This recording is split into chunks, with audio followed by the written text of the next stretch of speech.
book page. Now let's bring in the voices that will call the action around this 1.99 road course, working 2 and 3 today. Patterson. Happy race day, everybody, and man, we're going to have some fun today. They come by you guys there at the start-finish line. They make that left-hand turn, and they start rushing up that hill. It's 10 stories to the top here at turn 2. They'll get in real tight in the corner, get the nose pointed, get back in the throttle. They'll race off of turn 2 to turn 2A, which is really not a big turn, kind of a jaunt back over to the right, then veer back to the left. They'll race over this little hill in front of me, turn 4, where they'll go roaring down. My buddy, my motorcycle riding buddy, Brad Gilley will pick up the action. This would be a fun place to be on a motorcycle. I can promise you. NASCAR race toward turn 4. Turn that is a right-hander. They'll put their right-hand tires or their right-side tires up on the curbing, then fly to the total outside of the turn. In fact, they'll go over the curbing, overshoot it a little bit before they continue downhill. It's almost like a playground slide. Very fast, turn 10. And, you know, Mark, even Martinsville and the Brickyard have a little bit of banking. Not so here at Sonoma Raceway. And my end of the racetrack turns 10, 11, and 12 before they come back to the start-finish line. Turn 10 is a right-hander, about a 45-degree bend to the right, and it's a place you can get in a lot of trouble. You get to the right side of the racetrack entering the corner, but if you get a little bit to exit on that very flat part of the racetrack, you'll be on the rumble strips. And as Chase Elliott found out in Friday's practice, destroying a race car, you get over that rumble strips and you're going to tear up a race car. Then it's about a 600-foot, about 200-foot short straightaway that will connect turns 10 and 11, punctuated by just a very slight dip in the middle of that short stretch.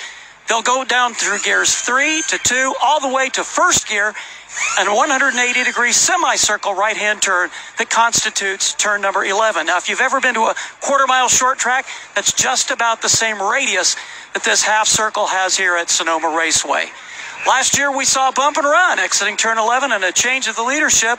I don't think we're going to see that today, but it's certainly a possibility. Yesterday, Kyle Larson en route to his pole, he turned that into 3 turns. He wheel hopped getting into turn 11, corrected, made another short run, corrected again, and came off at turn 11 with a beautiful run as he made his way to turn 12. The final turn of the racetrack, a 30-degree bend to the left, and then back to you guys. And it's a very short straightaway right here in front of our main broadcast position at the Sonoma Raceway. Need to mention, Doug, these cars have 4 gears. However, they only hit high gear twice. Most of the teams, as far as their shifting pattern, they hit it right here at the start-finish line before they downshift from 3rd to 2nd as they make their way through turn 1. Then when they get to the top, as we had our pace car ride with Brett Bodine, the NASCAR pace car driver, earlier today in the Toyota Camry, he talked about coming down that hill. You finally reach a high gear as you exit the S's. You got to be on it hard all the way down the hill. So only twice will they be wide open, and not for that long of a period.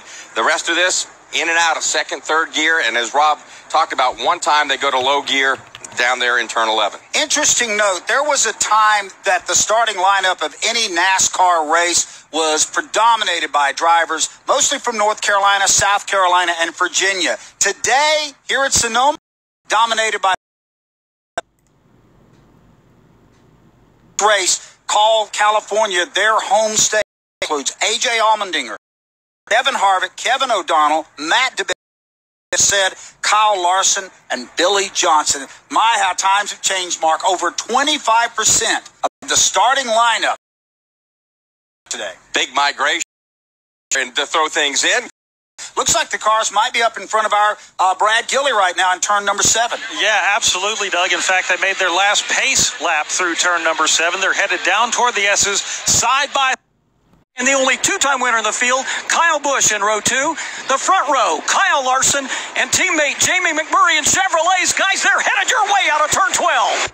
Kyle Larson and Jamie McMurray, the good nasty Chevrolets, will lead them to the green flag at the Toyota.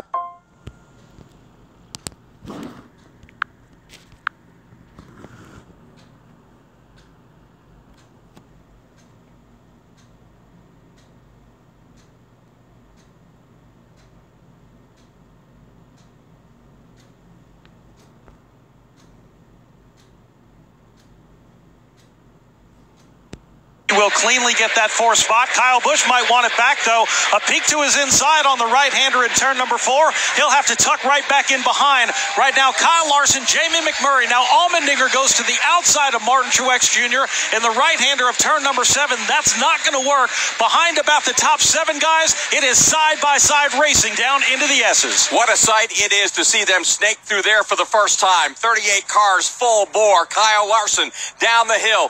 Left-hander, turn 9, heading for turn 10 already with about a 5-car length gap. The hottest guy in NASCAR is Kyle Larson. He leads by 8 car lengths over teammate A.J. Allmendinger under attack by Kyle Busch. Goes up the racetrack, shuts the door on Busch. They'll top the hill. Busch will go, and Danica Patrick right behind. A.J. Allmendinger very aggressive in the opening laps of this race. Kyle Busch is right on his back door, but Allmendinger has his sights set on Martin Truex Jr. running in 3rd. Danica Patrick also putting the heat on Kyle Busch. She's going to want to try and take away that 5th spot. They go through the right-hander of turn 7, all single file. The racing is happening just behind them.